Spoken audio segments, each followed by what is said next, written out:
So you've done this more than me. Maybe you should just host the show. No, I don't think so.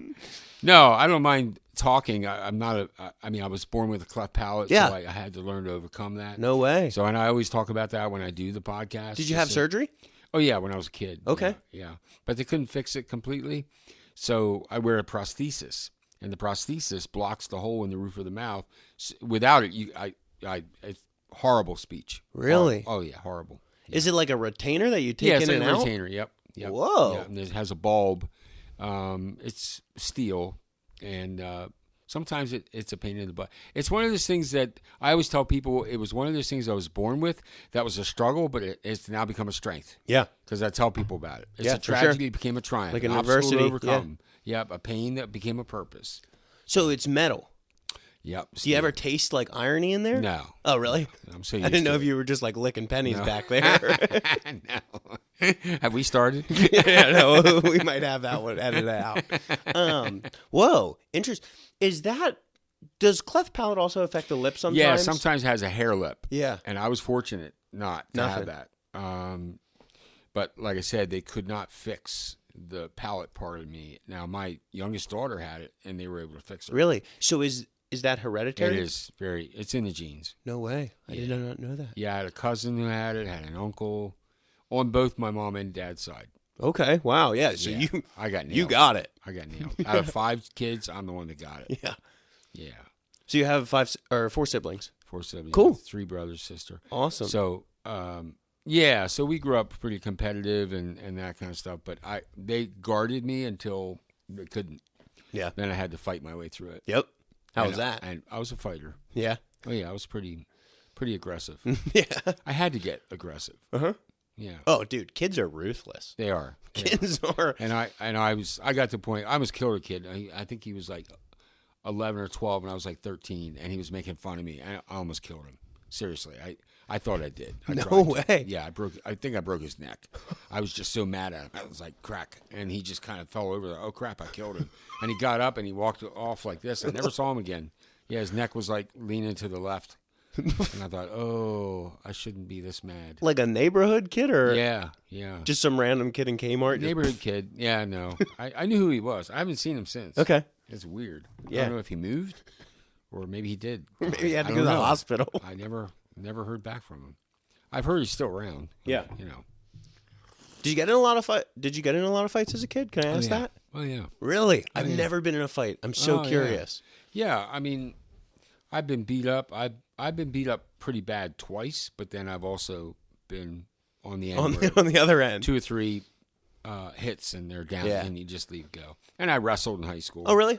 Yes. Very cool. My nose is crooked. I don't know if you see it. It's crooked, but it's crooked because it got broken twice. Okay. So it got nailed here. Got stabbed once in the arm. Guy was trying to fight with a knife, and I said, "No, man, don't. He's serious." So that's crazy. Backed away from that one. Yeah. Yeah. And it's not fun to get hit in the face. Oh, I don't know how these boxers do it. They ask I don't know. Hit me. Go ahead, hit me. Yeah.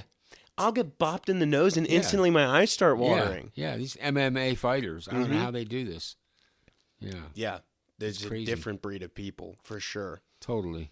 But I have this weird little like thought that if we didn't have MMA and cage fighting, we would still have gladiators.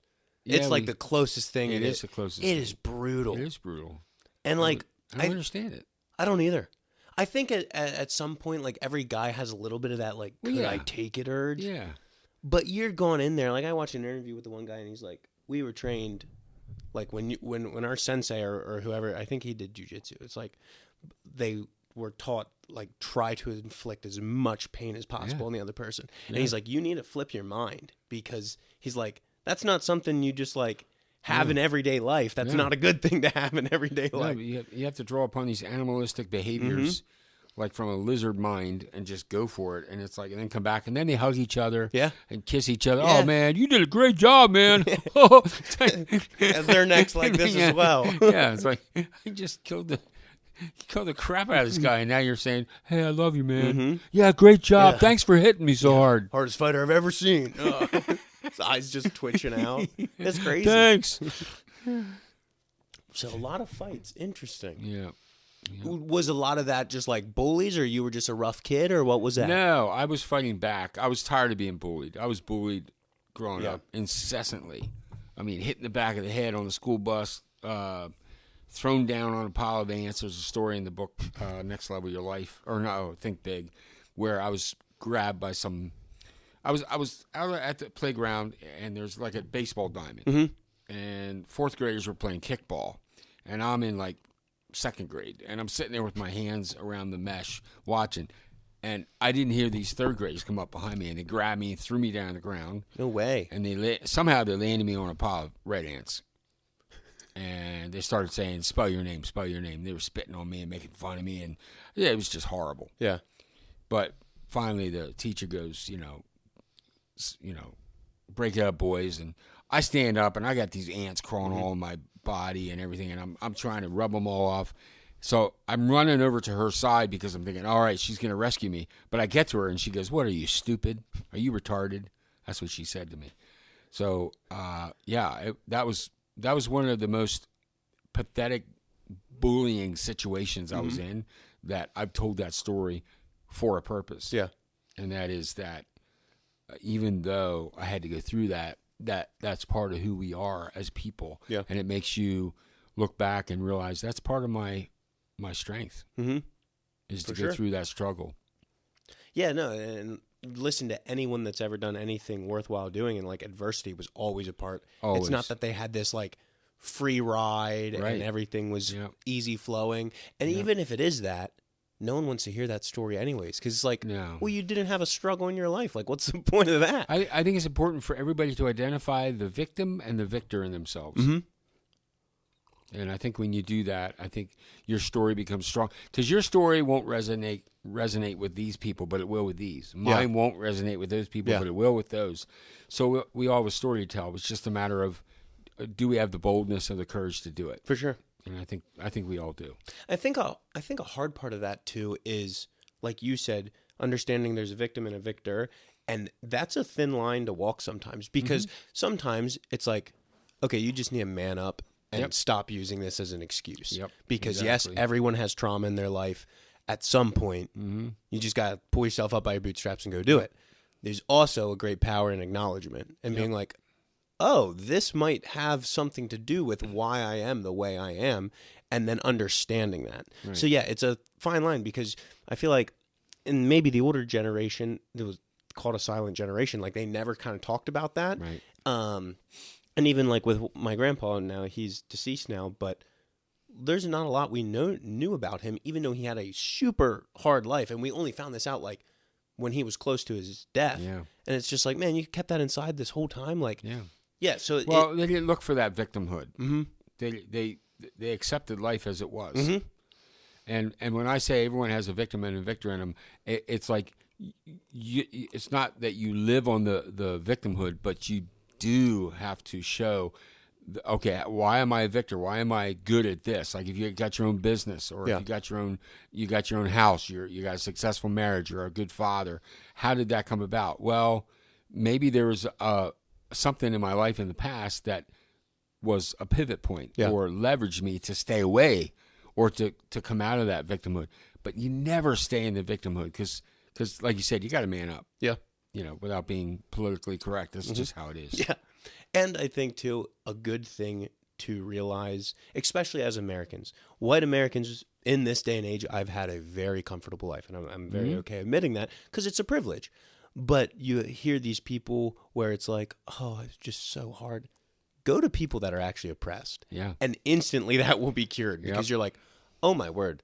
Yeah. My Wi-Fi crashing is about the smallest problem in the entire world. The stuff I had to do, the cable guy, I was a cable guy for 35 years, and you go to home, and they would I often said to myself, what if the grid went down? What if the apocalypse started? These people would die like within 24 hours, because they had no clue how to open a book. They have no clue how to look at the sunrise. All they know is the internet. Yeah. And when it's down for an hour, they're freaking out. Yeah. It's like, how are you going to live when something really bad happens? Yeah. And I think we're just getting more and more towards that. where and don't get me wrong, I'm a child of that generation. I love the technology. I also can see its downfalls a little bit, but yeah, when we have there was actually something that was super interesting that just happened. I just saw this. This lady posted something online. She's like, I could have swore in Fruit of the Loom's logo there used to be a cornucopia. Did you see that? Yeah, that's a Mandela effect. Yeah. Yeah. So interesting. And I think we're going to get to a point where we're just so consumed in the media and everything, we don't actually know what's real or not. Right. And I just think that stuff fascinates me. Yeah, it is scary because even I wrote about it in Smart Dust, deep fakes, where you can create these fake people or you take a real person and have them say something on TV or whatever. And people believe it because people don't have filters. They don't have a way to filter. Maybe I should say that because they're so invested in the culture that they think that's what we're kind of narcissistic psychopaths. Yeah. Really. I mean, we think the world revolves around our bubbles that we live in. So. Yeah. No, I think some of that obviously. I hope you're recording this. Oh yeah. Okay. It's all live. So it's not every day this strange guy calls you up and says, "Hey, you want to come to my house? Yeah, sit in a padded room. Just talk." It is wild. Like it's a wild concept. Yeah. When you actually step back and think of it, it's like, oh, these people are pretty trusting. Like, hey, just come to my random address and just sit down with me for an hour and a half and just shoot the bull. It's like, what the See, world? this is stepping outside the bubble. 100%. It is. Yeah, no, I was stoked when you agreed to actually do it in person. Yeah. I think it's funner. I think it's more fun. Yeah. For sure. Yeah. Where was I going before that then? We were talking about AI and fake stuff. And oh, yeah. This isn't where I was going, but then my brain instantly jumped over here. You were saying deep fakes. Yeah. Now everyone, and you got to watch it because it's pretty good. Yeah. And if you don't actually look, you're like, oh, that could be real. Yeah. Now Rogan's the biggest podcast in the world, and they'll deep fake him saying something about their product, or he didn't say it. And you can just see minute things that are just a little bit off with it. And it's like, okay, no, that's not real. But Rogan, so many people are like, well, Joe Rogan said it, so I'm going to go buy this product. And it's like, well, if your guard's not up, and that's the problem. I think a lot of us have been so saturated with what our ego wants and our ego needs that we don't question something outside that. So we allow other people to program us, unfortunately, using our ego to their advantage. Like, wouldn't you like to be like this? Wouldn't you be like that? Yeah. And of course, we do have a tendency to make people like Rogan and other people in media and celebrities, we make them almost godlike. Oh yeah, for sure. And when they do something wrong, for some reason they're held to a different standard than we hold ourselves, and that's sad. Yeah, that's really sad. Yeah, you put them on this pedestal that there's no human could ever live up to. Right. It's insane, and it's just this like, oh, and I think and maybe this doesn't have validity. I don't know. I'm just spitballing here, but like, who else do you anticipate their every, like some of these people, it's like they anticipate everything about them. It's, the episode's going to post and like, we're right there to watch it and we're just suckers. We're just consuming everything. And that's your life. Yeah. You know, they go to sit in the toilet. Wait, they'll come out. I promise you. It's nuts. You know, who cares what they say or do? Yeah. They're just, that was the one thing when I got involved with the Kyle Wilson group. I'm sitting in this hotel room. The first time, it was a conference room. First time I was ever in the group. I flew out to Texas, one-day event. I was terrified because these are like really, really highly successful, accomplished people in real estate, television personalities, musicians, and never met him, but the guitarist from Def Leppard, he's in the group. Really? Yep, haven't met him yet.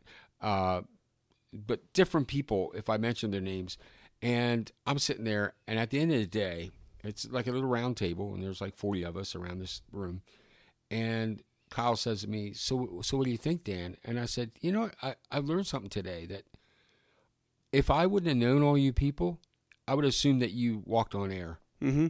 But now after hearing your struggles and the pain in your lives and how you deal with things and what strategies that you're using and how you lean on each other, I realized that, and I paused. I couldn't believe what I was about to say, but I felt I was going to say it. You all sit on the toilet every day, and everyone bust out laughing. And I mean, one guy's worth $700 million. Yeah. He's sitting across from me, and he starts busting up laughing. And I'm thinking, holy mackerel, these are real people. Yeah. So, and unfortunately, the people that we idolize, you know, in on TV, radio, wherever we see them, social media, they're just as real as you and I, and they're scared about something, and they're happy about something. So.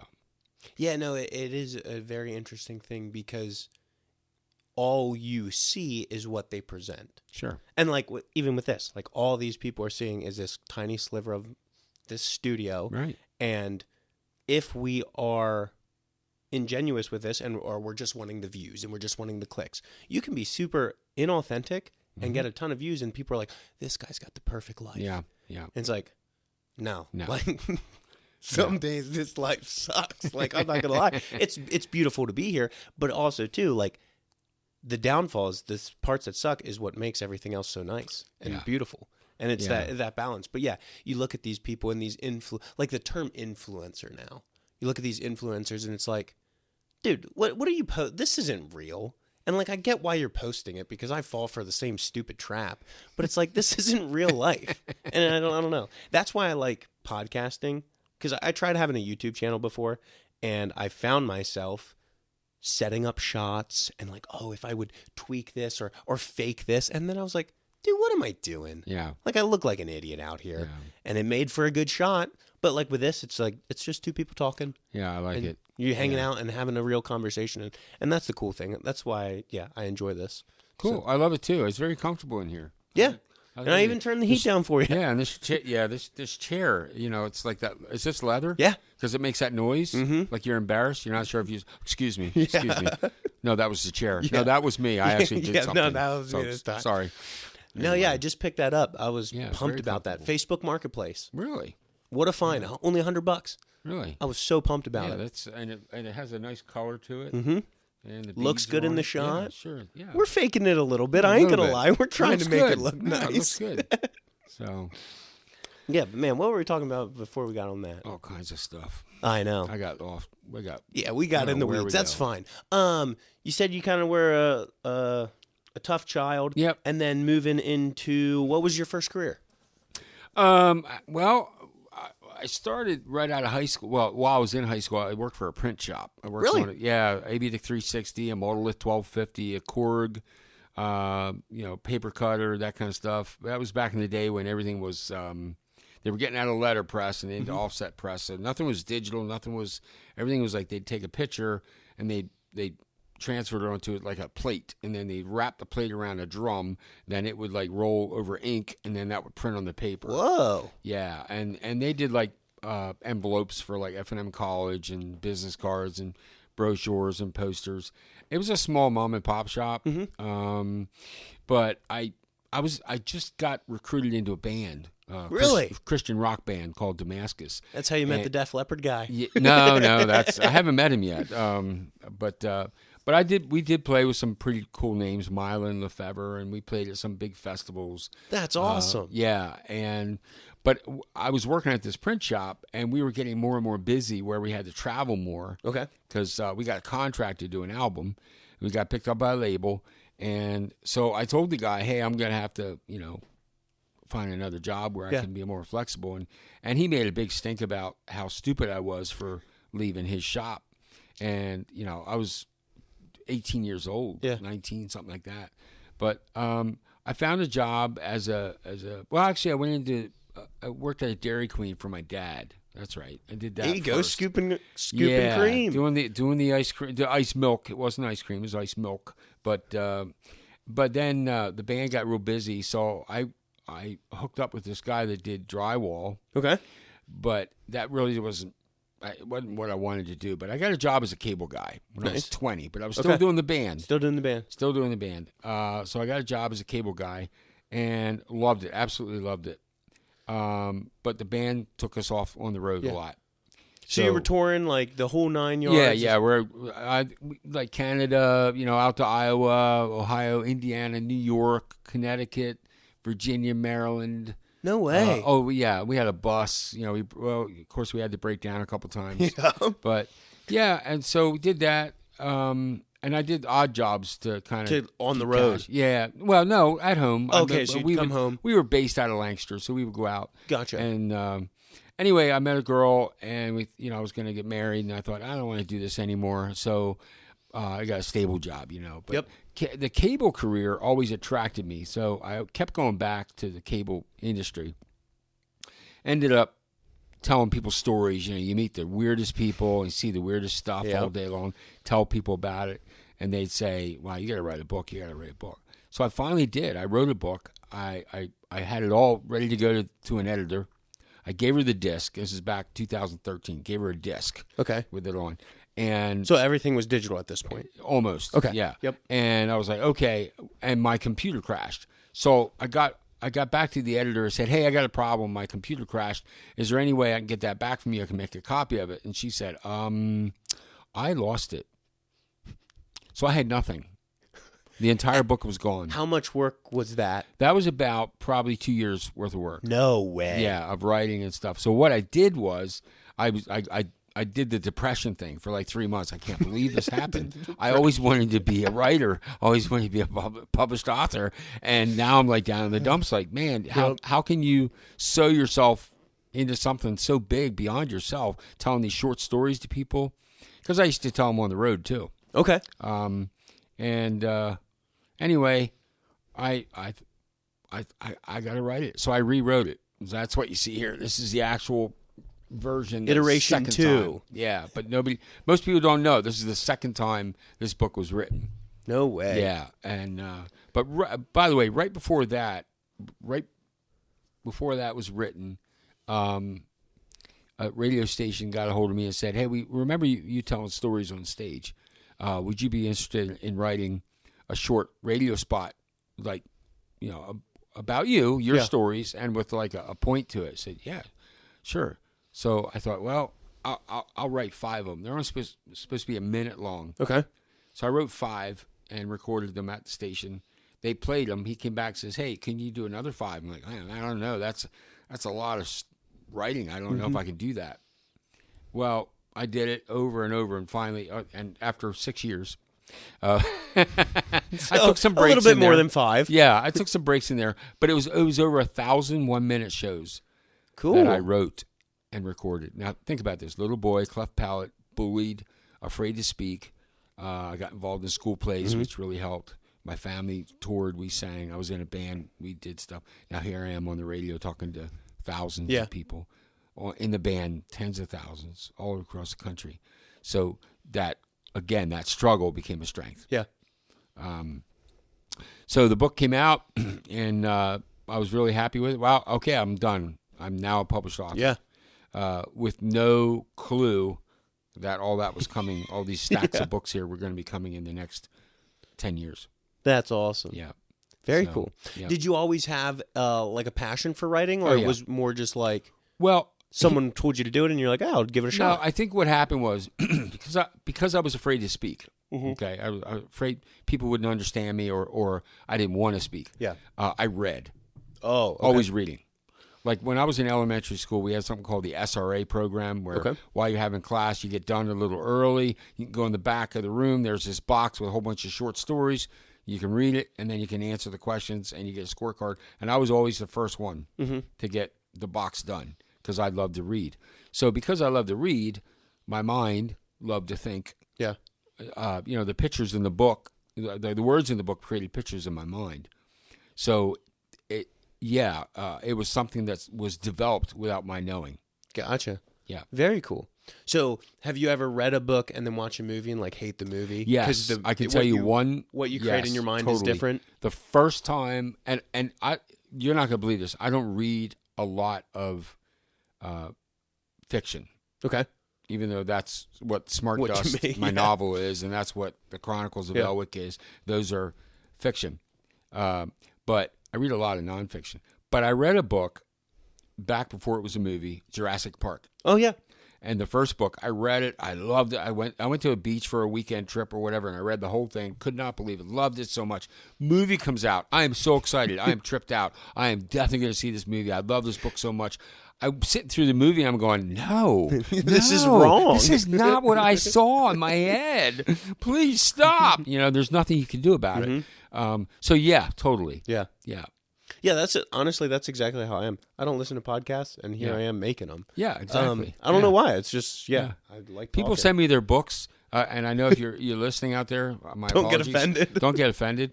It's hard for me to read somebody else's book. Yeah. Now, unless it's nonfiction, and I am writing a nonfiction series. It's coming up. Really? Yeah, I just started. I got the first book done. It's going to be 5 in a series. It's called, It's called Practicing Virtues. Okay. So I take 30 virtues and I expound on them at 30 chapters. I'll tell a little short story, a definition of it, and then 3 practical applications, and then 2 reflective questions, a quote from someone, and then a call to action, like what can you do? Write in your journal about this. So the first one's done. I've got the other 4 outlined. Okay. And in fact, last night I was up to about maybe midnight working on volume 2, and I'm probably a third that one's done. Because I spend 3 hours every night writing. What a discipline. I had a question written down where and you kind of tied into it right there, so I'm going to ask it now, is how much of your writing is inspiration and then how much is just like pure discipline? Well, here's the interesting thing about that. When I was out in Texas, in Kyle's living room, I met a woman named Laura Patillo. Laura is a USA best-selling series author. She's written 65 books. Oh, wow. She's way younger than me. And I was like, how are you doing this? And she said, anybody can find 10 minutes to write. And I said, you're not writing 65 books with 10 minutes. She goes, no, but I have a story going in my head all the time. And anytime I can, I sit down and I write. Well, the way I write, I have to have headphones on. The door's got to be closed. Everyone's got to be quiet. And sometimes I have to sit there for a while with my eyes closed. Okay. So that's where the inspiration comes. The discipline comes in to actually apply the inspiration. Gotcha. So once you apply the inspiration, the discipline is natural. So what happened was I got home from meeting her it was actually May of 2022. In June of 2022, I wrote the Chronicles of Elwick in 25 nights, 3 hours a night. And here's why. I could not stop. The story was so inspiring to me, and I didn't even know where it was going to go. Mm-hmm. And it's just like Smart Dust. You see Smart Dust there is 2 inches thick. Yeah. It also weighs 2 pounds. I kid you not, it weighs 2 pounds. It's a massive book. It is. It's not like tight spaced. Yeah. Kindle version's like 440 pages. Okay. So this is like 678. But it's a big book. But I didn't know where that was going either. Like as I was writing it, it was growing in front of me.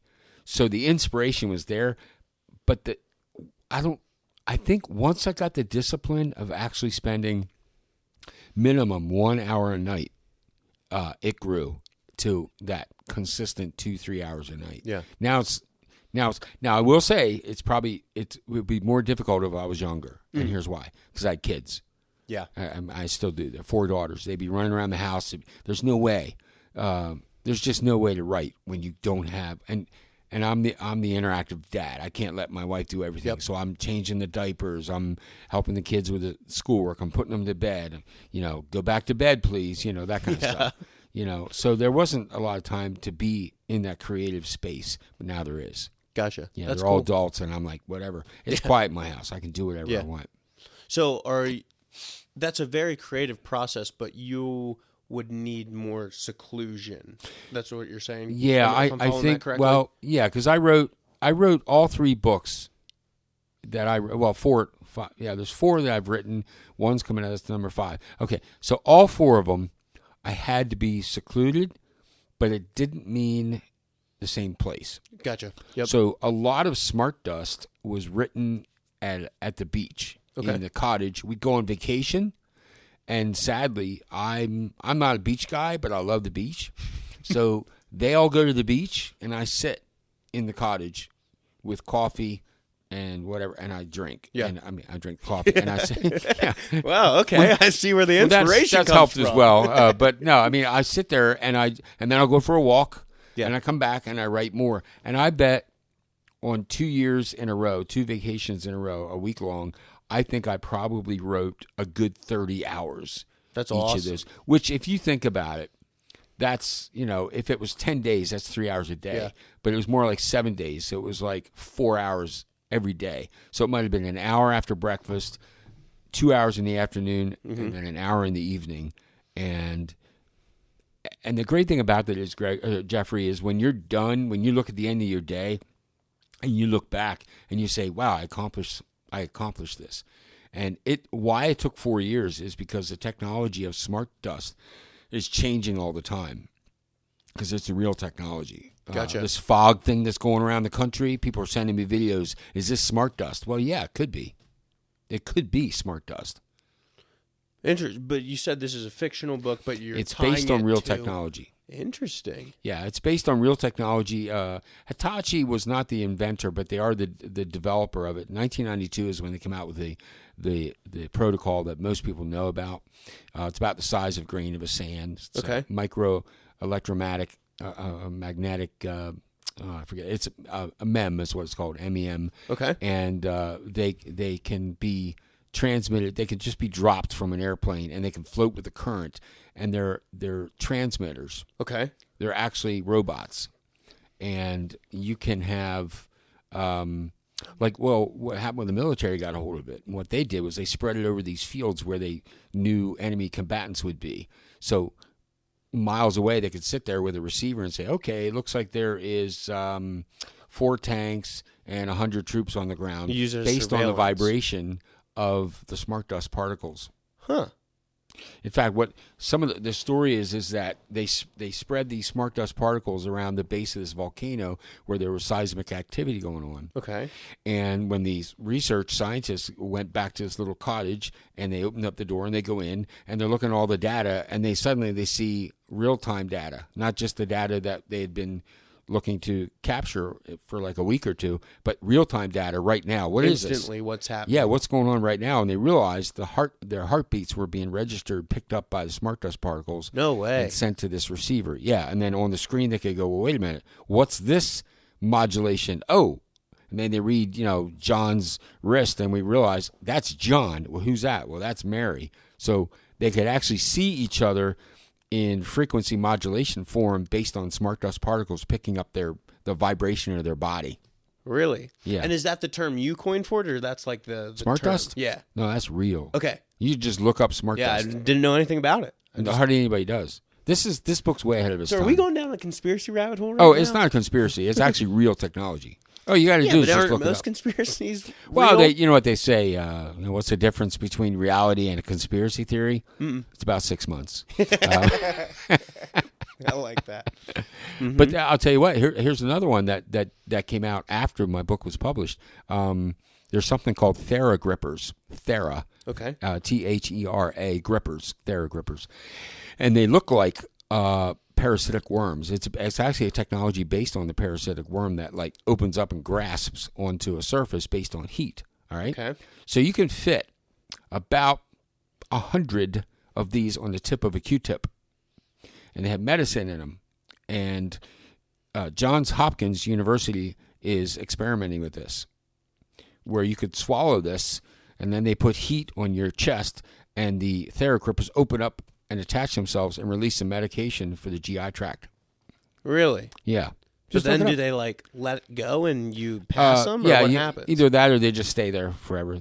You would never see them with your naked eye. Gotcha. You can't. Because they're that small. Yeah. All you got to do is look up Johns Hopkins Uh-huh. Thera grippers, and they're there. You'll see a picture of it. Really? Yeah, they're scary looking. I'm going to write it down. Yeah, they're actually scary looking. So that's another form of nanotechnology that's out there that people don't know about. So Tony Stark with Iron Man wasn't too far off with his nanotech. I don't know. Maybe he wasn't. So and Did you ever hear that conspiracy that most Hollywood movies, this is actually kind of interesting, and I could 100% get on board with this, they will prep you with some sci-fi movie that has reality, like bits of reality and like truth in it. So that way when you see it in the news or something, you're like, oh, that was just like that's just on a movie or something. Yeah. And it's like, I could get behind that conspiracy theory. I love that. Well, that's why they call it TV programming. I mean, we're being programmed. I mean, it's not like everything's educational. Somebody has an idea behind a movie or a TV show because they want to send something very important out, and it's called a message. What's the message behind there? What's the moral? What's the motive? And when you understand it, well, then you can kind of you have your own filter. Yeah. Your alembic that you can filter things through and go, okay, I get this, or I don't get this. Yeah. Did you see it was either weather anchors or news anchors, and they got I don't know who actually got an accumulation of all these videos, but they started posting them one next to the other, and every network was like saying the same thing. Yeah, that's that's so typical of, and that begs the question. If there's like 50 of them. Yeah, there's like they literally would say, tons of this is now the news about this, and this is what it is, and this is what it is, and this is what it is. And they all say the exact same thing. Like, nobody has independent thinking. No. They're all externally told what to do. Nobody's internally thinking for themselves. Everybody's externally governed, right?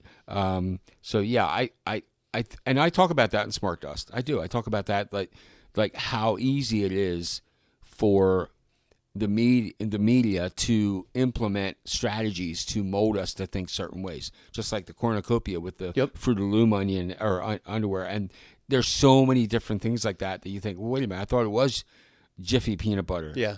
No, it's Jif. It never was Jiffy. Or, Luke, I am your father. Yeah. It was never said. It was never said in the movie. Luke, really? I am I've your father. I've never watched Star Wars. Yeah, well, it's old. Yeah. So, But yeah, so there's a lot of stuff out there that people aren't aware of, and when they first hear about it, they think it's conspiracy when it's actually fact, and it's just so out there that it's hard to believe it. Yeah. Yeah. I'm getting the vibe, and correct me if I'm wrong, are you like a doomsday guy? I don't know that I'm doomsday. I think something's going to happen shortly. Probably in the new year, this year, shortly, with government, with geopolitical situations like war. I have always been a person that has, unfortunately, looked at the world in a negative viewpoint when it comes to, what do I want to say? What's that thing with it? The word. There's a word where everything's falling apart, and I can't think of the word. But I'm a positive person when it comes to individuals. Yeah. Like, I love when people express themselves individually in art, in writing, in what you're doing, the way you set this up, the way you're trying to do something that nobody else is doing. To me, that inspires me. Yeah. That just makes me feel good and happy and joyous. But as a whole, like Friedrich Nietzsche calls everybody like the herd. When everybody starts just moving in a direction and they're not thinking for themselves, that's the tendency that I think I have about the world. Things are falling apart. Yeah. Yeah. So I will, if I see something, now I will say I used to have tenants, a lot of tenants, like apartment house or houses. And I used to find really good deals on like lumber and this and that. And I would hoard stuff. Yeah. And then when I got out of that, I started selling the stuff and this, but I would see like, if I saw a flat of green beans or a flat of corn, I wouldn't buy just 2 or 3. I'd buy the whole flat. Yeah.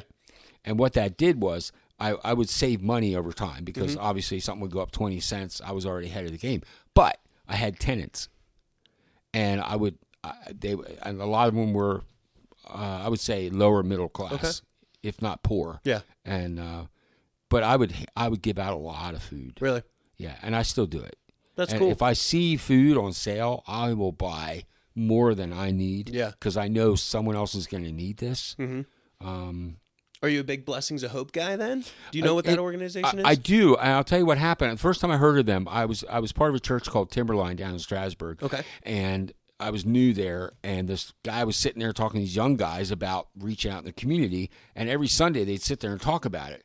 Well, I'm an in-your-face kind of guy, so I turned around one day and I said, why don't you guys just do something instead of talking about it? And I said, I have a house up on Beaver Street in Lancaster City. Really? And I lived on South Prince Street. What house on Beaver Street? It was in the 500 block. I was just at a house on Beaver Street. In 500? 600? 500 block. Yeah. 509.5. That was the house I owned. No way. Yeah, I owned that. It's a 2-bedroom. And you have to So walk. I'm a plumber. Yeah. And I just the quoted bathroom's a at the job very there. top of the steps. I don't know. I was just in the basement. The plumbing exits the back of the house. Yes. Towards the back alley. Yeah.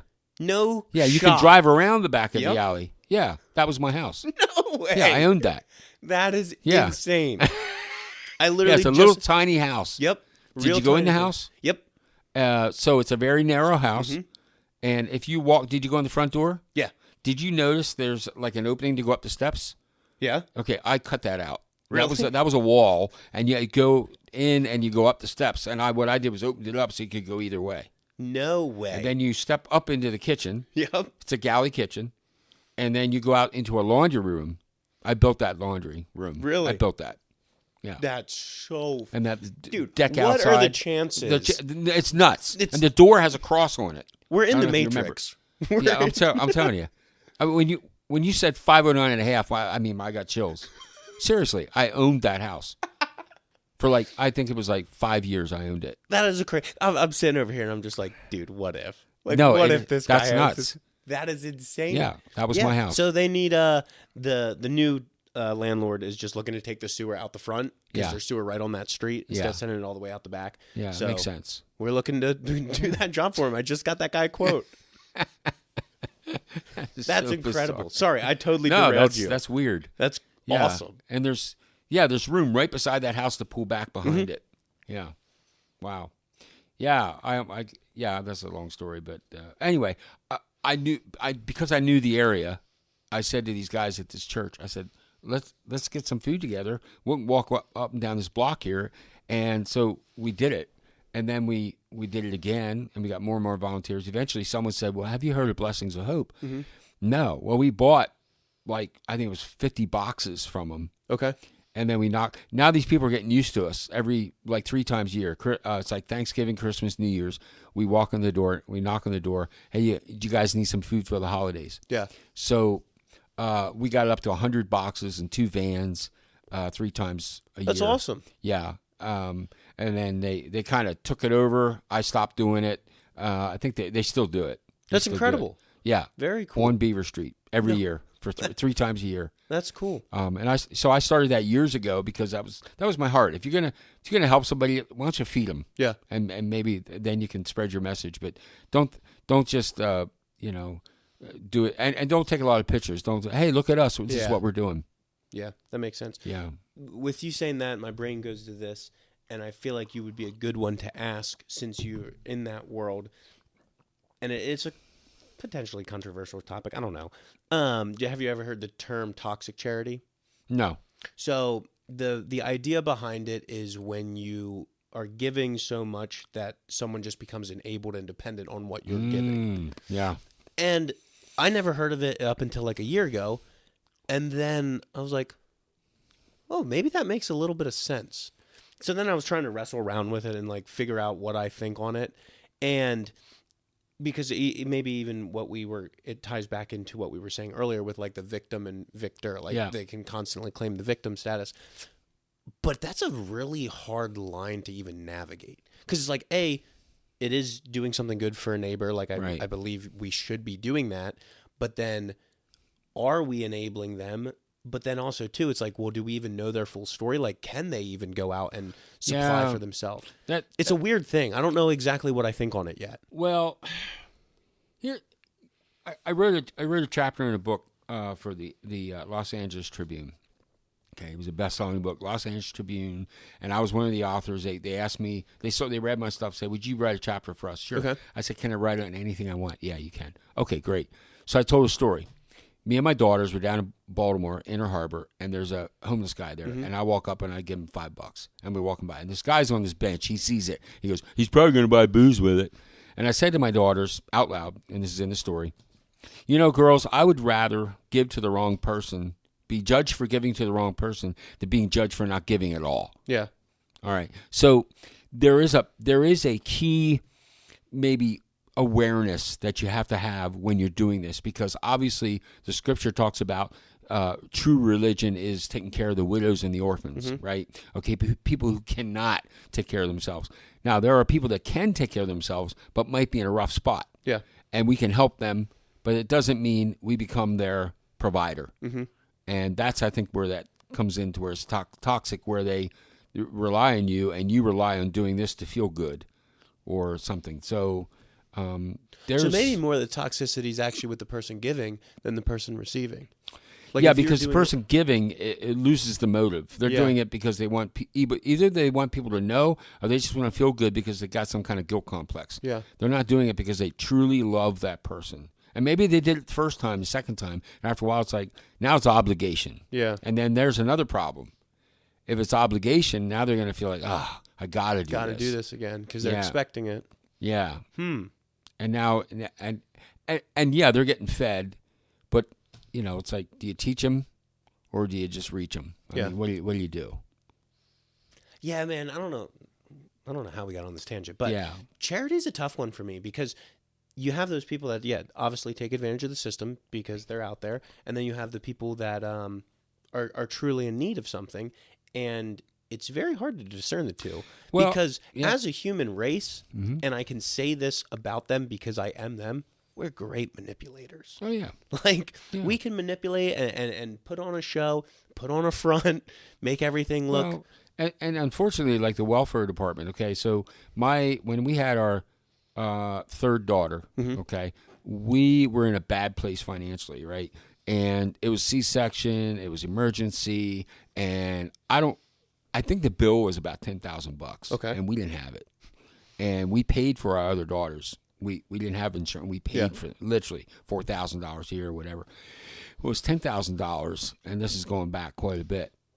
I don't know what it would have been today. But the hospital said, don't worry about it. We have a program. We'll take care of it. And I was like, wow, this is great. I thought, well, we do pay into the system for years and years. Well, then it wasn't long after that we got a phone call from the welfare department, and they said, hey, by the way, you qualify for food stamps, you qualify for this, you qualify for that. And I could have said, well, wow, great, fantastic, let's take it. But I said, no, I'm working in this job, I'm going to get a new contract here with another cable company shortly, so I should be able to, dig myself out of this. And they pursued us for like months. Please take this. And I said, no. I said no at least 5 or 6 times to this one caseworker. Yeah. And finally she said, you're entitled to this. And I said, I don't want to be entitled to it. Yeah. I want to work myself out of it. It was the way my mom and dad raised us. We weren't wealthy. We were, now I look back, I realize that we were probably poverty level most of our childhood. We didn't know. Yeah. But I didn't want to go that direction. But imagine manipulation. Imagine somebody who just, well, come on, you deserve it. You deserve it. And they get it, and they can't get off of it. Yeah. Because now I had a tenant one time who lived at, guess what? That address. Really? On Beaver Street. Yes. And she was on Section 8 and food stamps and SSI for her kids. And she had like 35, 40 grand worth of subsidies, right? Really? So if she worked, some of that would have been taken away from her. So, and she was even, I remember sitting on the porch one day with her, and she said, I'm bored. I am so bored. I'm so bored. I said, why don't you go out and get a job? She said, I'll lose some of this stuff. And I said, but you want to? She goes, I want to so bad, but I'm afraid. Yeah. I'm afraid because I'll lose this stuff and I won't get it back. So she was trapped in the system, and she was a nice lady, and she could have done it, but she was trapped. So she felt manipulated to stay in the system. So. Yeah, entitled to, yeah, whoa. Because, and that's something, too, like, if they're going to give you, 40 grand or whatever, per se, it's like, yeah, that would mess with my head. Yeah, I mean, I forget how many children she had, and they were packed in that little house. Yeah. But, yeah, it was that. It was the rent. Rent was covered. She didn't have to pay me rent. I get a check from the government every month. Yeah. And I was like, wow, that's nice. But, now, and the house, obviously, got, Here's what I always thought was funny: the people that were poor or didn't work as much, their houses were in bad shape. Yeah. And people that were wealthy, working all the time, were raking their yards, they were mowing the yards, they were painting their front steps. It's like, how's that? Why? Yeah. Where is that? Well, it's ownership, taking ownership of your life, responsibility. Again, they're mentally can't. I get it. But how many of them out there are maybe could take care of themselves and aren't because the system has made it too easy to depend on? Yeah. So who knows? Yeah. Who knows? You said ownership, and then my brain sparked to hear. Go for it. Have you ever read the book Extreme Ownership by Jocko Willink? Yes, I have. Interestingly enough, when I was out in California, T.C. Cummings is a retired Navy SEAL. Okay, really? And that's his buddy. So I No read way. the book, and I meet this guy who's a U.S. Navy SEAL, and I said, "You wouldn't happen to know?" And he goes, "Oh yeah, that's my buddy. I just saw him a couple weeks ago." I'm like, "Oh!" That's awesome. That's what's weird about this inner circle. The people that are connected, it's just bizarre. Yeah, and honestly, I think, more than any other skill, and I could be 100% wrong in this. I'm a 26-year-old kid. I'm wrong in a lot. So am I. But knowing people and knowing how to talk to people is the most important skill. Yeah. Because this guy knows this guy, and this guy. Yep. I mean, that's why you're here. I knew Yep. Glenn. Glenn knew Yep. you. And, like, I love that. It's Yeah. such a fun thing. Because when you can find someone that you really jive with and you connect with, and you know of this other person, it's like, dude, I need to hook you guys up. Like, you guys Yep. would click and you guys would hit it off. It's Yeah. such a fun thing to do. And it makes life super interesting because you get to meet people then that you would have never met before and might have a completely different background than you, a completely different life story. It's just a blast. It's so fun. Yeah, well, I mean, I'd say, let's see, maybe 5 or 6 podcasts came out of that circle where I meet Really? people. Yeah, and one I did because here's another thing.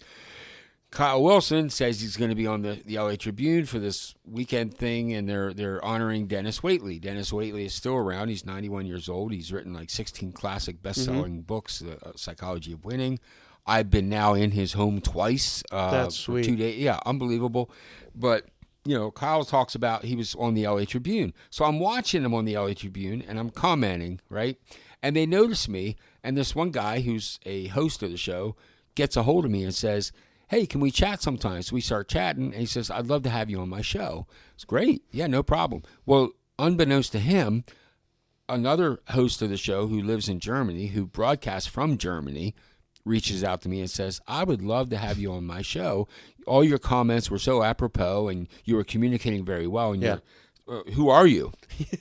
So she interviewed me. And then Mo, the CEO of the LA Tribune, sees these podcasts and says, "I would love to have you on the platform." So I've been on the LA Tribune platform 6 times, all because one person said, "Yeah, I'll be doing that one day. Why don't you watch?" That's so I awesome. participate. Yeah. You talk about communication. I was communicating with ideas. Yeah. And sparks of genius. They would say something, and I'd repeat it, and then make a comment about it. It was a live program, and they'd read this and go, "Hey, Dan Armstrong says blah blah blah," and then someone else says blah blah blah, and then they come, "Oh, Dan Armstrong, who is this guy? We got to get him on here, right?" So it kind of serendipitously happened, Yeah. but did it? I mean, it was just an amazing connection, networking. That's so cool. Yeah, and It's a fascinating thing. Now I'm gonna jump back to the books a little bit. Go back. With you've mentioned this a couple times. Best-selling author. What does that mean? What does it categorize to be a best-selling author? Is there different categories of Oh best-selling my author? word, yeah. Well, I mean, there's when you list your book, you put it in a category like personal development, Okay, yep. or religious, or philosophy, and then there's like other subcategories. How my book, The Chronicles of Elwick, hit bestseller in 7 categories was hardback, in that fantasy. Okay. One was historical fiction. So it hit paperback, it hit Kindle, hit hardback, and one of those hit all 3 of my categories. That put historical fiction, something fantasy, and I forget what the other one was. But you are competing against thousands of books Really? So yeah, so in historical fiction, I think at that time there might have been like 200,000 books listed with that category. Okay. And I hit number 12. Whoa. Which anything under Congratulations. 100 That's is awesome. anything under 100 is bestseller. Yeah. Because if you hit 100, if you look at the percentage of that compared to 200,000 books, it's 1/10 of 1% of 1%. It's up there.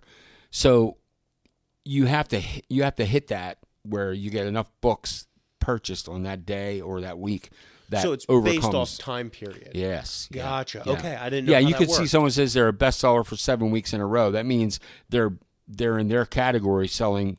They're in the top 100 every week for 7 weeks or Gotcha. 12 weeks or 20, whatever they Makes are. sense. Okay. So like Smart Dust, the when it came out, it wasn't a bestseller. But when the Audible came out on Audible and iTunes, it hit bestseller for like 3 days in a row Gotcha. Okay. for like science fiction and fantasy. Cool. So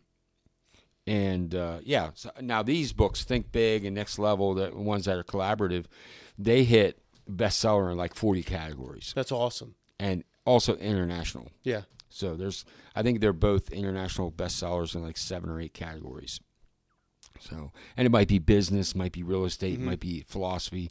And it's an honor to hit them, because that's like, look at it this way. There's like a couple million books that come out every year. Yeah. And for you to be 12 in a category of 200,000, and that's just in that category, to hit bestseller in 6 other categories, somebody likes your book. Yeah. That's awesome. Because that one person is not buying all 3 categories. Yeah. They're not buying in the Audible and the hardback and the paperback. They're not. They're just getting buying, one. They're just getting one. And that's the thing about Amazon. That's harder to hit bestseller than New York Times. Real? Wait, why? Well, because There's so many different more categories? Or? No. Well, yes and no. No, not really. New York Times. It typically, if a book hits bestseller, let's say they sold 5,000 books that day. Okay. That might have been 5 buyers buying 1,000 books. Okay. On Amazon, if 5 buyers buy 1,000 books, that counts as 5 sales. Oh, wow. That's it. Gotcha. On New York Times bestseller, if you have 5 people to buy it, like a corporation buys 1,000 books for all their salespeople, that counts as 1,000 sales. But on Amazon, it's Well, just on Amazon, one if that purchase. company bought my book for their sales department and they bought 1,000, that counts as 1 sale. Gotcha. So for me to rank on Amazon as a bestseller is harder to do than it is for New York Times. other. Yeah. No way. I didn't know that. Yep. Very cool. Huh. Yeah. Yeah. It's people think, oh, Amazon. Hey, you have no clue who you're competing against. Yeah. It's huge. Yeah. And to hit those numbers, that's a good thing. Mm-hmm. Yeah. So what would you say is like, do you have a large takeaway or something where, like, from writing all your books, is there something that, like I don't even know what I'm trying to say, to be honest. Like that aha moment of anything, do you have anything like that? Does that even exist? Or do you just hear that in fairy tales? It's part of, if you're talking about passion, it's the aha moment is I found something I'm good at. Yeah. And I used to be good at, I do magic, street magic. No way. Oh yeah. I could love blow you away. magic. If you have a deck of cards, I'll blow you Absolutely. away. I just got a deck of cards the other day There from you go. Paris. When we're off here, I'll show you some. Unless you want to somehow include it. Okay. But We're going to try to go 2 for 2. all right. This would be insane. All right. The guy kind of looked like you. This was a long time ago. Guy that got me into magic.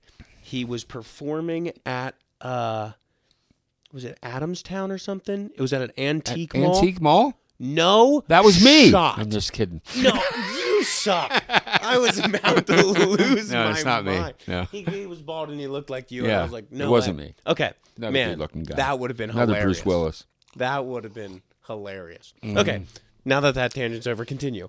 So I was always passionate about magic. I did that like all the time, everywhere. I still do. I've made 8 trips to Japan. Whoa. And I do street magic when I was over there. I taught English and did street magic. And I loved, that was my identity for a long time. Yeah. Even though I liked to write, that was my identity. Okay. And then I also was into buying cheap houses and renovating them. That was another identity of mine, right? I just, okay. And I feel like I go through phases through my life. But one of the things I found out about myself is when I do something, I go all in. Yeah. So at one point, I had 8 houses, and I had renovated 7 of them, top to bottom, 5.5 B. That was one of them.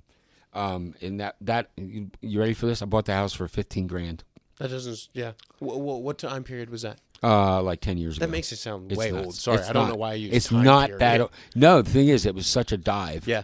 That and I put $15,000 into it, and I forget what I had a partner. I forget what we sold it for, but we made money on it. Yeah. But I got so passionate about houses that's what I did. Well, then I got tired of it. Mm-hmm. So eventually I just started selling them because I don't enjoy this anymore. All through that, I was always writing. You know, I wrote songs. I wrote the wacky words of Dan Armstrong, the radio spots. I had already written the Cable Guy book. I think. Oh, that was after my Japan days. But it all comes down to passion. And here's why I think where this will be the passion that carries me till I'm an old guy. Yeah. This is something that is becoming more and more natural for me. I mean, magic is natural. Yeah. When I can blow you away with magic. I really can. You give me 2 pieces of Kleenex, a pen, a business card, a deck of cards. I can do a 20-minute magic show. And I don't need preparation. That's I can just do it. Anyway, anything that you really, really find a passion for, time goes by so fast. Mm-hmm. So when I wrote, like I said, the Chronicles of Elwick, that was 25 nights at 3 to 4 hours every night. I could not stop. And now, because I got in this discipline of every night, now I will say I back off. There are sometimes I don't do it for 2 weeks. Mm-hmm. But then the first night back is like an hour and a half. Then the next night's 2 hours. Get back into I'm the rhythm. back into my rhythm. Yes, it's a rhythm. And your passion becomes a rhythm that you can easily row. You don't even have to think about swimming. You just float in it. And I think that's what is missing in so many people's lives, that they've never found something where they have true passion in it. And I mean, I made owls. I used to make owls out of driftwood and pallet wood and all kinds of stuff. And right before COVID hit. And I had a little shop on right behind South Prince Street. It's called 81st Alley. It's 1 alley long. And I had a garage here I rented, and people would come out on Saturdays and buy these. And I literally made at least a couple hundred, maybe even 1,000 of these. Nice. And people, the furthest one went away was India. Some guy ordered one from India. Really? Yeah. And I was so into this. It was weird. I mean, I was making out. I'd make like spoons and make them into their feathers, and their forks would be like their talons. The talons, yeah. And then I some really weird ones, but some really artistic ones. Especially when I got into using driftwood as the material, as the medium, that it really had a lot of potential. And I still have these blocks of wood sitting around my house. And that looks like an owl. I'm going to do something with that someday. But right now, my passion is writing. Mm-hmm. And it's the only one that has produced international recognition. That's awesome. Except for the owls. The owls went international a couple places, like Canada and India, and quite a few states. People would order them from all over the country. They'd see it on Facebook. Yeah. Can I have that one? And they were all unique. Where now it's like I can't wait to get home and sit at my computer and put my music on and just write. Yeah. What music do you listen to when you write? I'll listen to different frequency music, like 128 hertz. Oh yeah. And I learned a lot about Schumann resonance, which is the vibration of the earth. If you take your shoes off, not tonight, but when it's nice and warm out, you won't feel it. But the Earth is actually vibrating at 783 hertz. Okay. So why that's important is it's almost like you can ground yourself and you can relax yourself. The grounding, I've heard that term before. That's it. It's grounding. Your body is touching the earth and it's vibrating and it resonates with yourself. And you can actually, like I've done it as up until it was late November. It was pretty nice out. I took my shoes off. I was kind of like frustrated with my writing. I was stuck. So I took my shoes off and I went outside, put a jacket on, and just stood in my grass. And it was a little cold, and it got a little warmer and warmer. And I thought, okay. Went back in. I was so calm. Now, I don't know the truth behind it. I don't know all the science behind it. But I know that frequencies resonate with your body in different ways. It's just natural. It's not woo-woo. Yeah. It's actually real stuff. And but the 128 frequency, I really like that. There was man, this was a while ago. This was like COVID. There was some with 5G. Yeah. Mm-hmm. There's a frequency like 564 or something. Yeah. That people were like all worried about. Yeah. Do you know anything about that? Does that ring a bell? Does that resonate? Does that vibrate with your head, dude? There is 5G is actually low radiation. Okay. So if you're on your phone all the time, you're actually injecting low voltage low doses of radiation into your body. And that's why the cancer rates nowadays are higher than they've ever been in the history of mankind, because we're desensitizing our body, or we're making it open to all these frequencies that are actually harmful for us. I can't go into detail because I don't have all the information, but the 5G, people can it's called 5G sickness. People get sick from it. Really? Yeah. I had a customer who was getting sick from it, and her son was a gamer, and he had all this equipment and stuff. And I said, well, I'm just going to sound really weird, but you know those sheets of 4x8 sheets of stuff they put on houses with the reflective material on the one side? Mm-hmm. I said, in your bedroom, just put like 4 of those sheets up, and with a reflective side towards the wall that goes towards the rest of your house. So she did that, and her headaches went away. Now, whether that's psychosomatic, or whether it actually did reflect, I will tell you as a cable guy that I understand Wi-Fi signals, and that you can have refractive, reflective absorption of materials that will alter your Wi-Fi. Either increase or decrease. Well, usually hurt it. Okay. So, for instance, I got a call, hey, we got a problem. Our Wi-Fi it's gone. We don't have any Wi-Fi. It's crazy. So I show up. I said, where's your modem and your Wi-Fi? I was down in the basement. So we get out of the basement, and as I'm going down the steps, it's really bright and shiny. I look up, and they have all this sheets of insulation that's on the ceiling. Mm-hmm. And I said, whoa, is that brand new? Yeah, the guy just finished it yesterday. I said, when'd your Wi-Fi drop out? Last night. Mm-hmm. And I said, that's when you realized it. Yeah. I said, well, yeah, you're in a Faraday cage. I said, your Wi-Fi can't get through this. No. So I said, we got to move this upstairs away from this. Okay. So we did that, and they had Wi-Fi through the house. Really? Do you want to hear? My brain went there. Go ahead. Do you want to hear a conspiracy theory I made up? Yeah, go ahead. This one I love. Okay. No, I don't think it's credible, but I enjoy saying it. So, lead paint and all this, we're trying to get lead out of everything. Right. It causes cancer. And plumbing, you used to have lead pipes, like lead drain pipes. Yep. And it's a really weird material, actually. It's super dense, but it's very malleable. Like, if you hit a lead pipe on the ground, it deforms super easy, but it doesn't break. Yeah. And I was like, oh, interesting. And I was like, this is interesting. And then my brain went to, wait a minute. When you go to get a CAT scan or an MRI, they throw a lead blanket over you. Yeah. I was like, what's going on here? And then I was like, okay, well, what's that? Like, then their imaging can't pierce through that. And I was like, then I Googled, can lead stop infrared, like, rays? And it's like, yes. So lead cannot penetrate, or infrared cannot penetrate through lead. And I was like, well, our whole houses used to be painted with it. And I think now it's just this government conspiracy so they can spy on you better. Yeah. You're probably right. Yeah. That is my own founded conspiracy. The technology that we are seeing today is a watered down version of what the government already has. Oh, yeah. For sure. Well, even with the... is it the S-71 Blackbird? Mm-hmm. Like the public only knew about that 20 years after its retirement. Sure. Yeah. Sweet jet, by the way. That thing's super cool. Yeah. But interesting. I won't say his name, but I got a call from a guy who was the star of this Discovery ID show. Okay. And he says, hey, I'd like to talk to you about your book, Smart Dust. So I go to his house, and there's another guy there. And I'm going, okay, this guy's a medical doctor, and the other guy he brought to his house is a professor of integrative sciences at a university. And they want to talk to me about Smart Dust and the fiction that's in the book, which is based on real technology, but where it could go in a nefarious form. Mm-hmm.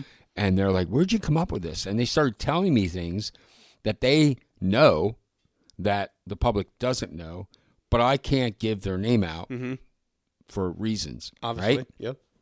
So this I will say.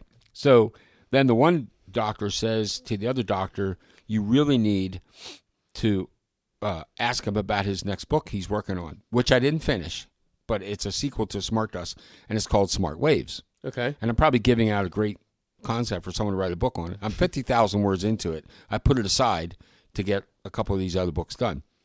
But the idea is like, here's a tuning fork, and it's, let's say, 256 hertz. And there's one over in at the other end of the room, and it's like, let's say, just say 240. So if you take something and you rack the 256, it'll start resonating, vibrating. But the one across the room, the 240, does nothing. It's not on the same frequency. It's like it's dead, right? Okay. However, if you have two tuning forks of the same frequency, one is on one side of the room, one is on the other, and you bang the other one starts to do what? Vibrate. It starts to vibrate, right? It resonates. Now, is there anything connecting them? No. It's all ether. And yet the frequency is going through the air. It's saying, hey, we're here. And they literally start vibrating at the exact same frequency. And I'll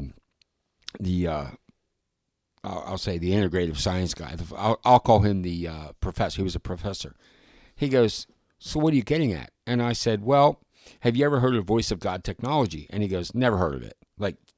Never heard of it. I said, okay, so that's fine. I said, imagine if I have a message in my tuning fork and I want you to think of that message, but I don't want to tell you that it's from me. So I'll put the same tuning fork in your presence. And he goes, how? I said, Smart Dust. You can ingest it. And then I send a message through this tuning fork or this message, and it vibrates in your head. At and the you same think, frequency. Yes, and you think it's your thoughts, but it's actually my message. That's called the Voice of God technology. And he says, oh my God, this is book. I said, hold on a second. Look it up. So he looks it up. And of course you can look, your so people we're like can look it up too. implanting thoughts into people's mind that they now think are their own. Yeah, it's called Voice of God technology. It's out there. Oh. It's VOG technology. Yeah, it's out there. It's like Inception on a different level. Yeah, exactly. Yeah. Did you ever watch that movie? Oh, yeah. Oh, incredible. It's bizarre. It's like, I want to watch it again. It's like, we're talking about the one where they go into a dream, into a dream, into a dream. Dreams. Oh my gosh, yeah. And then you're trying to wrestle with it. Yeah. Like in your time frames. Yep. Because some are going slower than others. Because when you dream, it's a lot of stuff can happen in a short amount of time. And then while they're in that dream, it expands. Yeah, it's like another. Yeah, this is 5 minutes. Movie. This is 2 years. Yeah, It's I love that. Yeah. So the idea of smart waves is that that's wild. It's actually scientifically possible. Okay. So it's not conspiracy. It's actually scientifically possible. And there are rumors, and this is not proven, is that it was used during the the Iraqi war. Really? Yeah. To what effect? They would put these messages in a drone and fly around Iraqi troops and send a hidden message in a radio frequency. Like they would find the frequencies that their troops are using. Okay. Like FM 90.5, right, or whatever it is, and they would hijack that signal, but interject subliminal messaging in it, then play that while they're flying by in a drone or however they're getting to that area, and then these soldiers sitting there going, "Oh my word, Allah just told me we're all going to die, or Allah told me to give up, or Allah told me that it's over." No way. Yeah, so then they would just give up to these drones. Literally, like they look up at this thing in the sky, or a single or a double soldier, two soldiers would be walking by, and they'd say, "Come here, guys," and they just come with them. And there's rumors of that. Rumors. And they're rumors. But the technology is actually possible. There. Yeah, it's possible. Sure. I mean, if you have Musk putting a little chip in your head, how can you talk to that chip? Yeah. Wirelessly. Well, Smart Dust are wireless sensors. Yeah. Just look it up. And so would a smart wave. I never, this is going to sound random at first, I never got into reading. I'm a little ADD or ADHD. Sure. Have a reading disability. I hate reading. Yeah. I like listening to stuff, though, and I love playing video games. I love story. And there's this newer video game that came out. Probably shouldn't endorse this because you're killing people. gore and everything. It's called Cyberpunk 2077. Okay. And it takes place in 2077, and it's all about like cyborgs and like implant chips. Yeah. Fascinating Yeah. game. Super interesting. And with that, it's like you can put, they call it chrome in the game. You can put too much chrome on you, like all these upgrades and bionics, and it makes you go like cyberpsychosis, which is like is messing with your brain. But there, it's like from where we are to that, like when I first played that, I was like, this game's awesome. It's so fantasy. And now I'm starting to see a couple parallels, and I'm like, whoa. Yeah. This is wild. It's interesting you say that, because I've actually thought a lot of video games are just preparation for the future or the technology that's in process of being developed so that you'll accept it when it comes out on a rational basis. Same thing with the tie with like the Marvel movies and everything. Now it's okay. Yeah, I can accept that. Yeah, it's wild. It's such a good game too. Like it's developed so well. Yeah. And the crazy thing is, it was one of the games. It took like over 12 years to develop or something. Jeez. But when it came out, super buggy, but the graphics were incredible. Like it was on next gen for graphics. And now people are like modding out their computers, and they'll play this game, and if you watch it, it looks like you're watching a news report. Like it looks so real. And it's so fascinating. But the story of the game, like it wasn't even virtual reality for me. I was just playing it on my Xbox, and I found myself getting like emotionally attached. Well, yeah. They did that good of a job, and I was like, I've never felt this to this extent in a video game before. Incredible. And when you can do that, like, I think that's just good storytelling. Mm-hmm. And I love good storytelling. And it just like instantly sucked me in. Like literally, there was a part in the game where player or NPCs will text you, and you can pick a reply. And I'm like, oh, what's the update on these people? And I was like, what am I doing? They're not even real. But I was so invested in it. I was like, that is incredible.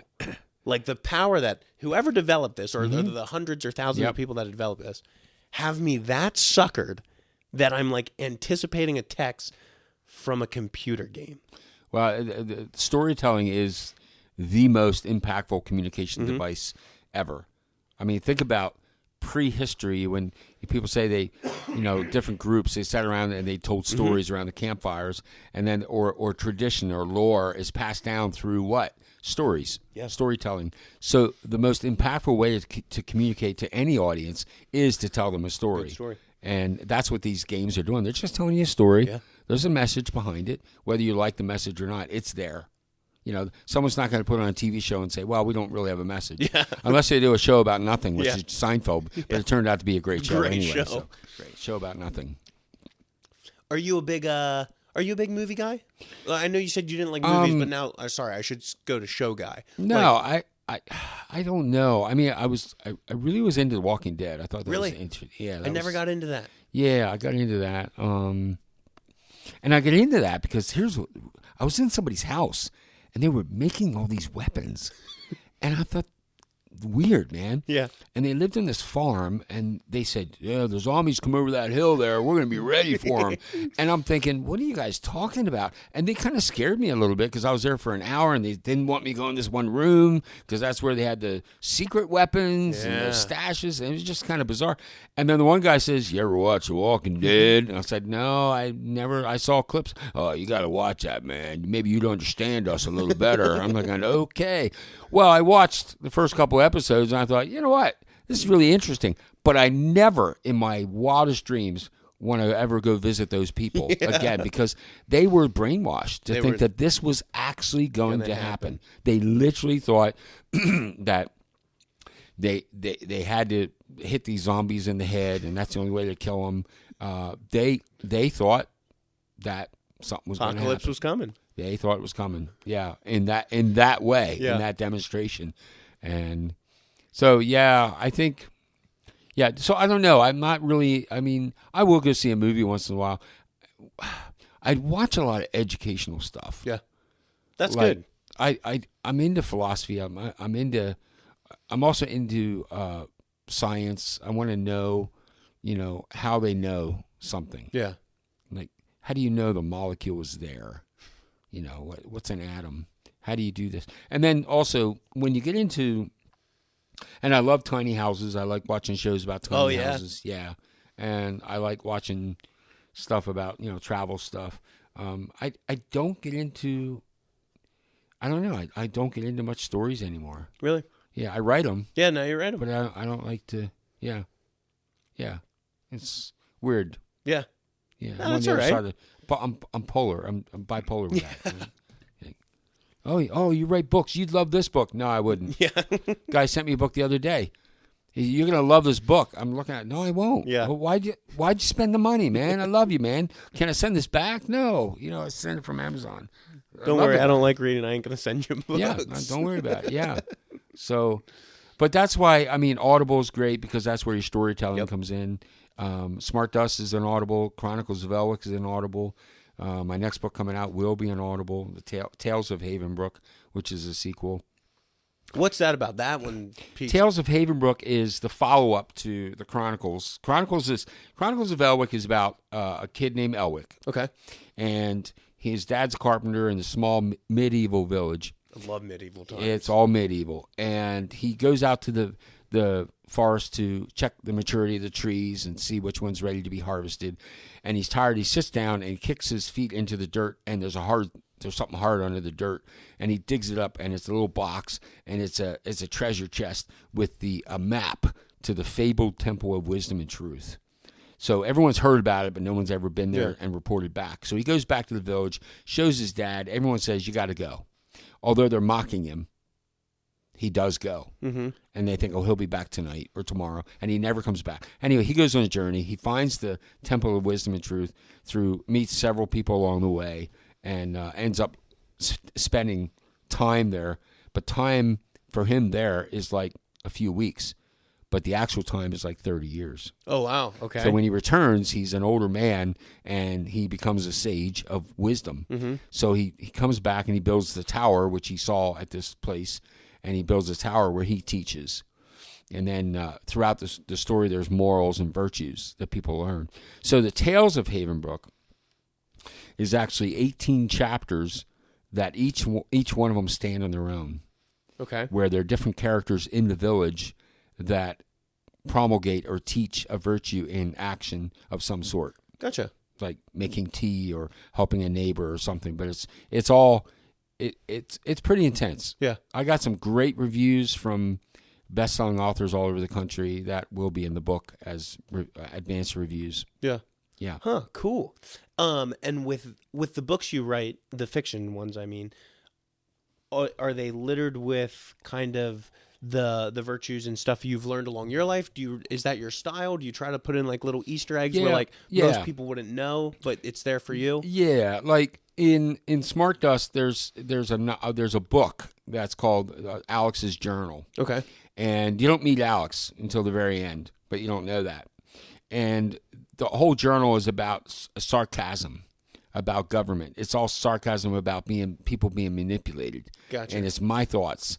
But if you read just the writing, you'll see headlines in news happening. Like people have said, I can't believe it's like you wrote this and it came true. Or you wrote this and I see cases of this everywhere. It's just my observation. Same thing with Chronicles of Elwick and the Tales. Yes, they're things that I've learned or things that I want to be better at. Yeah. So I write, or I'll tell a story in the book, Tales of Havenbrook. Maybe there's a guy that visits this village. He's a traveler. He's kind of a clown, and he didn't prepare for life. And now it's winter, and he's coming into the village, and he should have settled down somewhere for the winter, and he didn't. So they are all kind of like not mocking him, but saying you screwed up. Yeah. And he doesn't accept anybody's advice, and then he leaves, and they never hear from him again. But he is discovered like under the snow months later that he died. So the moral of the story was we don't prepare enough for ourselves sometimes. Yeah. That's the kind of the moral of the story. And there's a lot in there. Yeah. Cool. Yeah. That's awesome. Okay, so we're sitting almost at 8:00. No kidding. Yeah. Wow. Goes that went fast. It goes very fast. If I can wrap it up with one thing. Go for it. I heard a quote maybe 6 months ago, and I really liked it. And it said, "Don't listen to the advice of someone if you don't want to be where they're at." I just wrote that down the other day. No way. It wasn't my writing, but I wrote it was something to the same effect. Are we just in taking in just weird. Stardust? I'm or serious. If you're Stardust? if you're in my library and you look to the left, you see it written there. It says, Yep. don't take the advice of anyone who's not doing what you want to do. Correct. Something like that. It was almost the same thing. Maybe we just got tuning forks Yeah, and we're just yeah. banging them back and Ding, forth to each other. ding. Hey, quantum physics, man. That's where it's at. Anyways, in saying that, after just kind of hearing a little bit of your life, I love the opportunities that you have that hasn't just come your way. You've worked to get those opportunities, and I love the connection that you have in your life. With this, it is a platform, and I think one thing is if you become very good at one thing, then you're useful to many people. Mm-hmm. So with you, if I could ask this question, what is one piece of advice from where you're at and from your success towards someone that is not as far along in their journey? Yeah, so patience. And it's like someone will say, wow, I can't believe you've written 5 books and you're a success. And I say, what? You're overnight, last 3 years. It's incredible. I've been watching you. Last 3 years have been incredible. It's just like you exploded. And I'm thinking, you have no idea the last 45 years before that. Yeah. You know, I was on the radio. I was traveling with my family. I do public speaking. So there's so many facets of what you're doing as a podcaster, and that's the networking. It's, setting up the stage, getting the mics ready, the equipment, the phones, or everything you've got, the lights. So what it means is there's always preparation. And preparation doesn't happen in 3 weeks, 3 months, 3 years. It could be 30 years until you get that break. And like a friend of mine had me on his podcast. He's in Baltimore, and he does a podcast called Chiseled, Rob Commodore. And he's been lately getting some really big names in the personal development field, like Jeffrey Gitomer and some other people he's had on his show. And it's like, I can't believe Bob Bodine. He got these people on his show. Bob Bodine was listed by Sports Illustrated as the most famous person in sports that nobody knows, or most influential person in sports that nobody knows. That's incredible. Yeah, and and my Smart Dust Audible was right beside his. I was like, how is this possible, that this connection? But what I'm saying is that Rob said to me, you're like Colonel Sanders in the sense that he was like 65 when he got his break. Yep. Right, but all his life he was working For it. And the same thing I say to you, it's like there's this bamboo in Japan. Okay. So they plant this bamboo and nothing happens for like 5 years. This thing is like a stick in the ground. Nothing happens. And all of a sudden, after this one season, after like 4 times 5, 20 seasons, all of a sudden this thing starts growing out of the ground. And it grows like literally 2, 3, 4 feet a day. Really? Yeah. And it grows so fast and so huge, you can actually listen to it grow. With you can put your ear on it and hear the crackling inside it growing. And you're thinking, oh my gosh, this thing's going to tilt over. No, it will never fall over. Why? Because 5 years under the surface, the root system developed enough to sustain the growth and the fruit because of the root. So for you and for anybody, if there's something like someone says, oh, I want to write a book, well then, okay, don't write a book. Write a paragraph and then write a chapter and then relax. Because people say, oh, I want to write a book. They start writing a book. See, they're diving into this ocean where they need to just sit in the bathtub. Yeah.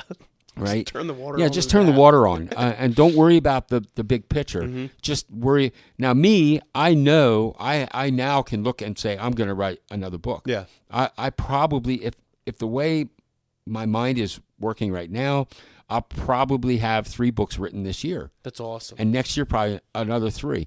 But I might have more. I don't know. I might only have 2. Regardless, the reason I'm having this success at this stage is because I planted a bamboo seed many years ago. So the growth is based on what I did that nobody sees. And that's the thing. You get really good at this, and people love it, and they go, yeah, but he's good at this. It's like, well, Jeffrey wasn't when he started. And Oh yeah, you watch the first episode, right. I mean, trash. my first book, The Cable Guy. I wish I could trash it and nobody. But I mean, it's still selling. I'm still getting royalty checks. But if I could, it's like your talent and your skill gets better and better over time, and that opens up doors. Because I would have never been picked up by Kyle to write something had he not seen what I was writing on Facebook for 5, 6, 7 years. Yeah. Finally, he comments, says, "Hey, I love this story." This guy? Yeah. This guy's worked with, Chicken Soup for the Soul. You've heard of them? Chicken Soup for the Soul books. Mark Victor Hansen. They're the #1 best-selling books of all time. Chicken Soup for the Soul. Okay. Yeah, I'm sure your listeners are like, of course you've heard of them. But anyway, maybe not. But Kyle's worked with all these people, and Kyle's one of those guys that's in the background. Most people don't know about, but they know the people he knows. Yeah. So that's awesome. Yep. Very cool. Well, hey, I really appreciate it. Thanks for having me, Jeffrey. Absolutely. It was a blast. It was very fun. It's great. It went fast. It does. So we'll have to do it again sometime. Yeah, sure. For sure. Yeah, after my next book comes out. Yeah. When the series comes out, Practicing Virtues, I'll come talk about them. For sure. Yeah. I love it. Thank you so much, man. I appreciate it.